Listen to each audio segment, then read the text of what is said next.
Quel sport fait le plus maigrir? Est-ce qu'il y a un sport en particulier avec lequel vous allez avoir le plus de résultats possibles, le plus de progrès possible et vous allez pouvoir perdre le plus de poids possible?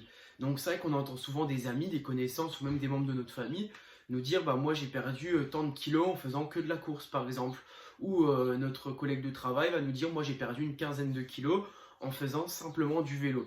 Donc on va s'essayer un petit peu à tous les sports. Même notre cousine va nous dire qu'elle fait simplement de la Zumba, puis qu'elle a complètement changé physiquement. Donc on va faire un peu de Zumba, un peu de marche à pied, un peu de course, un peu de vélo, et on va pas toujours savoir ce qui nous correspond, on va jamais forcément tenir sur le long terme, et ça va un peu et ça va être un peu contre-intuitif sur le long terme, car ça sera jamais adapté à nous. Quand il fera froid, quand il va faire froid, il faudra sortir prendre son vélo, il faudra courir dehors, etc.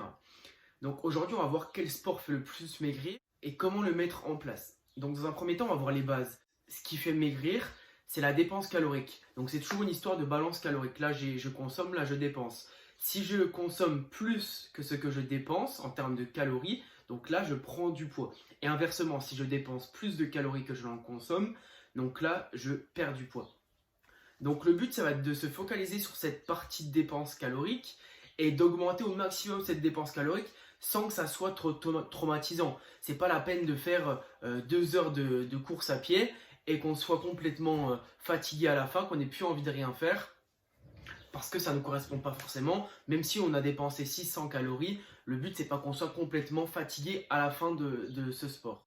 Donc si cette notion de balance calorique ne vous parle pas, je vous mets un petit lien en haut pour vous montrer des articles que j'ai mis sur mon blog qui vont un peu plus définir ces bases avec vous si vous ne savez pas du tout de quoi je parle. Dépenses caloriques et consommation calorique. Donc c'est une histoire de balance, d'accord? C'est pas forcément un sport en particulier, c'est vraiment la balance calorique qui est important. Même s'il y a des sports qui vont être plus intéressants que l'autre, ça je vais vous le montrer par la suite.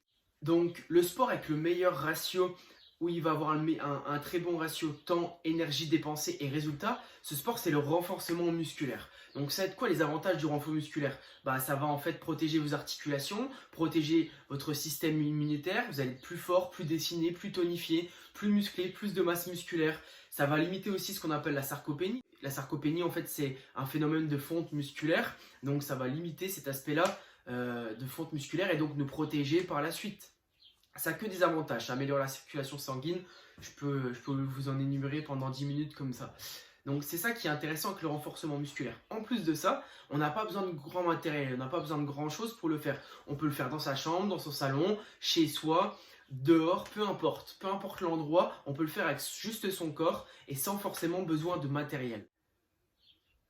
Et aussi un avantage qui est très intéressant, c'est que ça va pouvoir se faire dans un petit temps donné, donc c'est-à-dire que pendant 15 à 30 minutes, on va pouvoir faire du renforcement musculaire.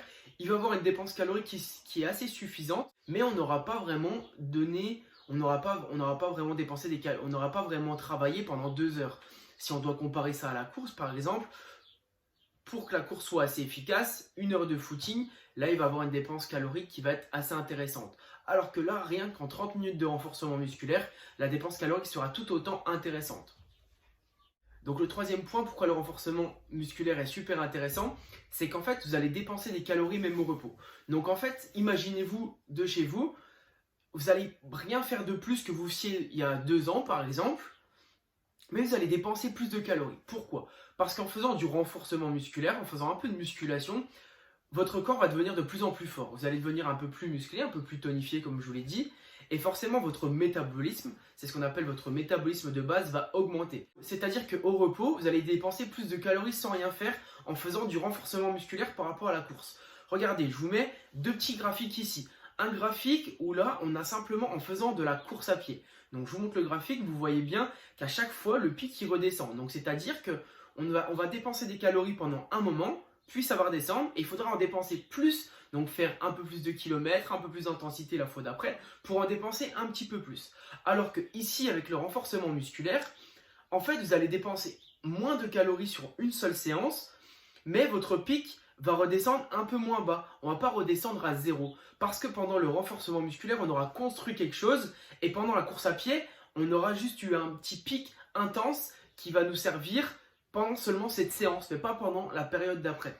Donc vous voyez bien la différence. Ici, je construis quelque chose. Ici, c'est juste un petit pic, une petite décharge que j'envoie à un instant T.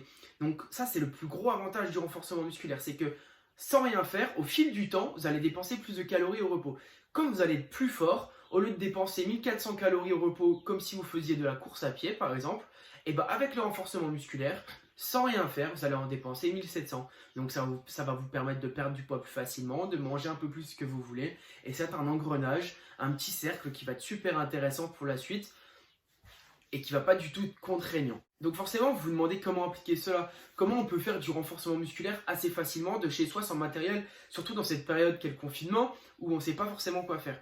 Donc je vous propose 4 petites vidéos à obtenir gratuitement. Vous avez juste à rentrer votre adresse email ici en description, vous rentrez votre adresse email, je vous envoie les 4 vidéos, c'est des idées d'entraînement que vous pouvez faire à la maison. Sinon, il y en a d'autres que j'ai publiées sur la chaîne. Donc vous regardez ça, vous me dites ce que vous en pensez. Vous pouvez mettre votre adresse email en description, vous cliquez sur le lien et je vous envoie tout ça. À bientôt.